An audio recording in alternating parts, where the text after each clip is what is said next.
Tentang pencampuran, ini salah satu fenomena di fisika ya, fenomena alam yang lumayan banyak dipakai. Perhitungannya sangat bergantung kepada persamaan diferensial.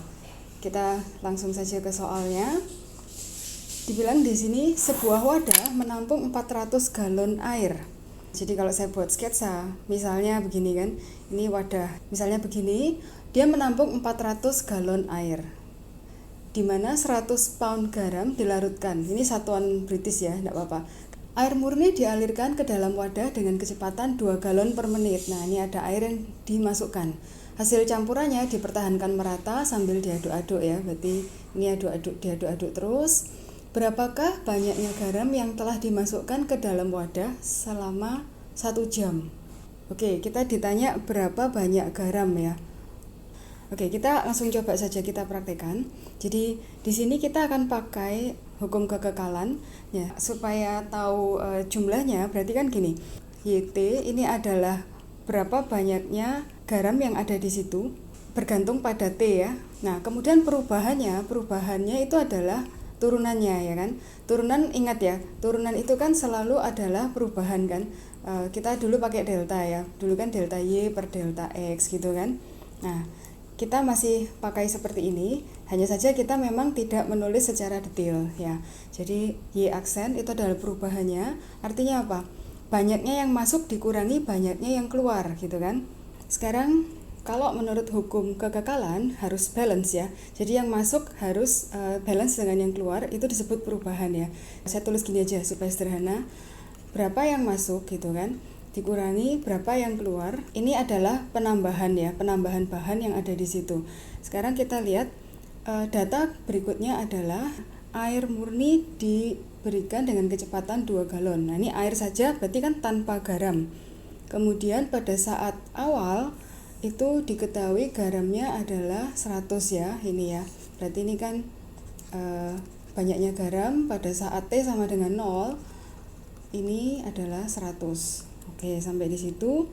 Kemudian airnya ini sebagian keluar karena ini dipertahankan supaya volumenya tetap ya. Tetap 400, kemudian sebagian itu keluar.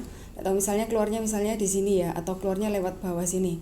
Nah, berarti kalau masuknya 2, keluarnya juga 2 ya. Ini kan 2 galon per menit. Cuma bedanya apa? Yang masuk ini air murni, kemudian yang keluar itu adalah air yang sudah campur dengan air garam. Nah, sekarang kita mau lihat total garam yang masih ada setelah 1 jam. Berarti kan ini kita masukkan dulu. Jadi yang masuk tidak ada garam yang masuk ya, karena yang masuk cuma air murni. Kemudian yang keluar berarti kan bersamaan dengan air garam.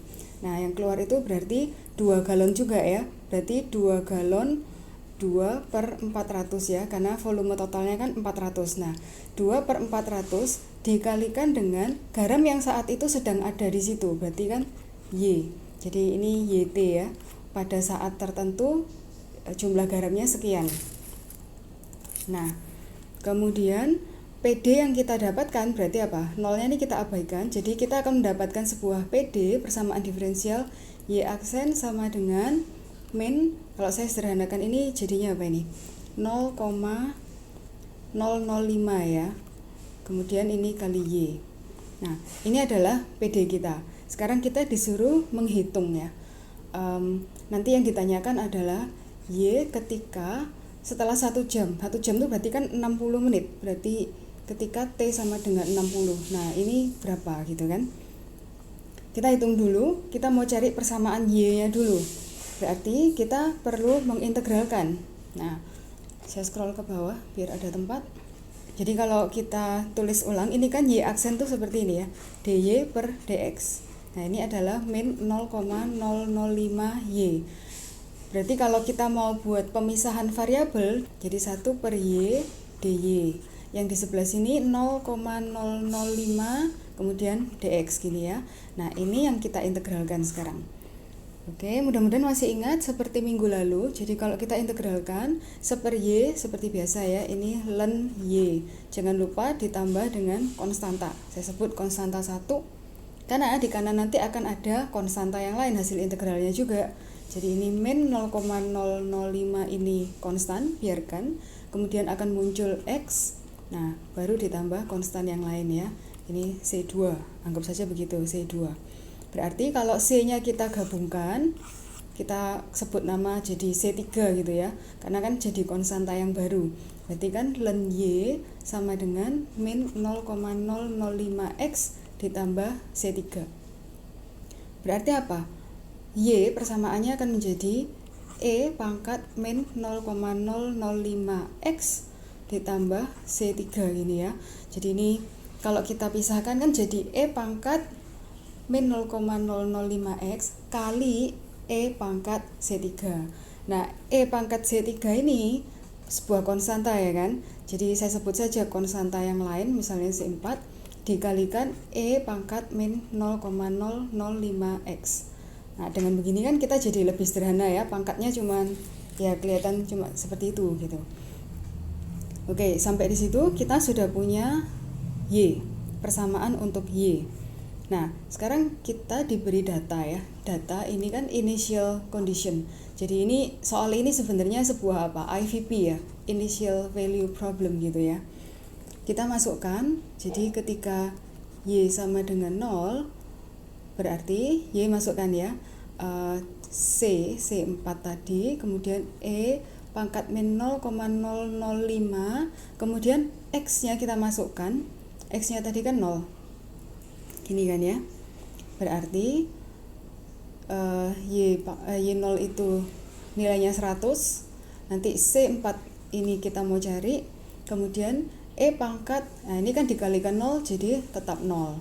Jadi C pangkat 4 dikali 1 tetap C pangkat 4. Jadi C4 ya, bukan C pangkat 4. C-nya adalah 100. Maka kalau kita kembalikan ke persamaan Y, jadi YT itu adalah C4 berarti 100 dikali E pangkat min 0,005X. Nah, kita sudah punya apa ini? Solusi khusus ya, solusi partikular. Saya sebut saja di sini ini solusi khusus. Nah, kemudian pertanyaan yang terakhir itu adalah banyaknya garam ya, Y setelah menit ke-60. Nah, kita masukkan saja nanti T-nya 60 ya. Jadi E min 0,005 kali 60. Berarti 100 ini nanti jadi E pangkat, kalau kita masukkan, kita kalikan ya, ini jadi 300, tapi kemudian 3 angka di belakang koma, berarti 0,3. Gini ya. Pangkat min 0,3 betul ya. Kalau saya hitung pakai kalkulator, ini sudah saya kerjakan sebelumnya, jadi hasilnya itu 0,74.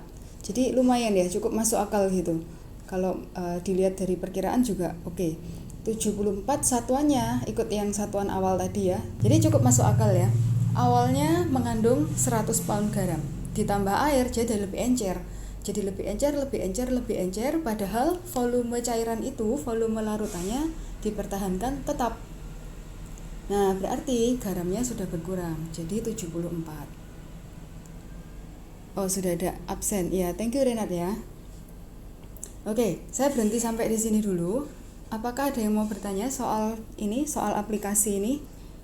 Bu, Ya, silakan. yang Y sama dengan E pangkat minus 0,05X tambah C3 loh, Bu. Yang, bentar ya, ini berarti yang ditanyakan baris ini ya, Albertus ya? Ya, Bu. Itu kok bisa langsung jadi C4 kali itu gimana ya, Bu? Oh ya, jadi prosesnya yang saya lakukan tadi sebenarnya gini. Kalau E pangkat, nah pangkat itu kan kalau ada pangkatnya ditambah, harusnya itu apa? Pangkatnya ini kan kita pisah, jadi kan E pangkat gini kan? Betul nggak? Ya, Bu, betul, Bu. Ini kan sebuah konstanta ya. Konstanta baru yang kita juga nggak tahu ini angka berapa gitu kan.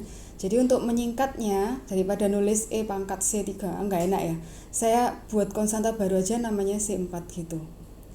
Maksud saya begitu. Oh ya, paham, Bu. Paham ya? Oke.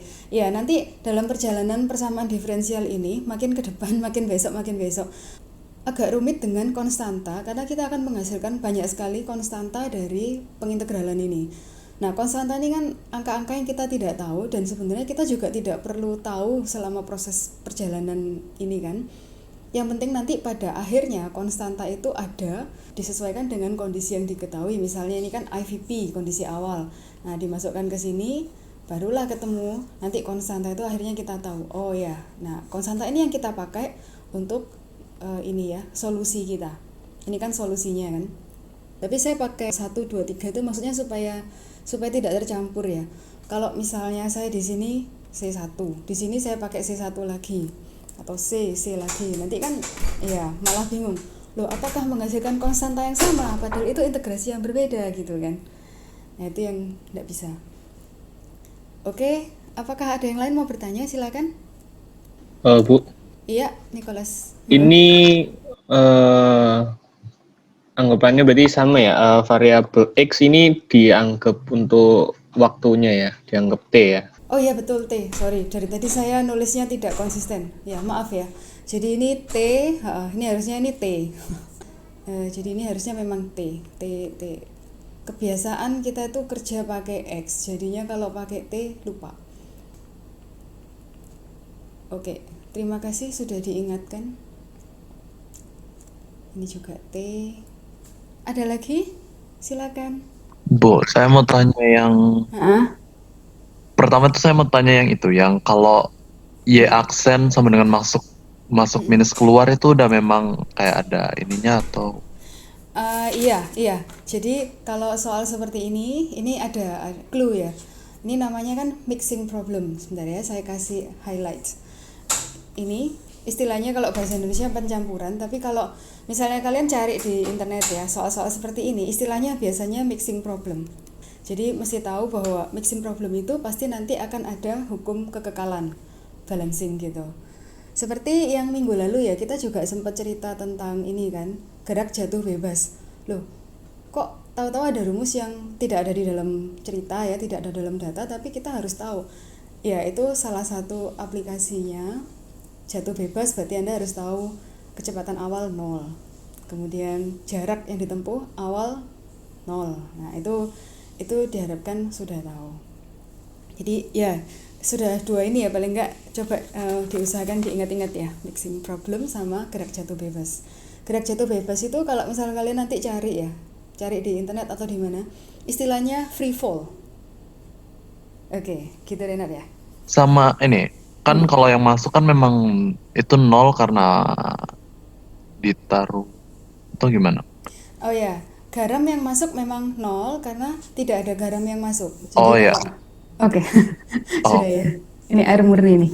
Oh, oke. Kalau yang keluar itu bisa 2/400 kali Iya, karena YT. karena yang keluar kan juga 2 kan. Jadi yang masuk 2, yang keluar 2. Ini yang tadi saya tulis di sini. Masuk 2, keluar 2. Nah, padahal ini kan keluar ini kan campuran ya. Campuran artinya kan dia 2 dari 400 dari seluruh volume yang ada di sini kan. Berarti kan kalau dibilang persentase berapa garam yang keluar ya 2/400 gitu. Oh, terus kalau dikali sama YT-nya itu soalnya kenapa? Oh, kenapa T-nya nggak saya tulis gitu ya? Buat kan itu masih dikali 2 kan berarti yang keluar itu kan 2 dari itu kan 2/400. Itu soalnya kan dia 2 galon per menit keluarnya. Iya betul. Terus kayak ada 400 galon. Kenapa dikali sama Y? Oh ya, Y ini adalah jumlah garam saat itu. Jadi 2/400 itu semacam berapa bagian sih yang keluar? Seperti apa? Persentasenya gitu kan? Oh iya. Oke. Makasih. Oke. Seru. Oke. Ada lagi enggak? Aman. Oke. Saya lanjut ya.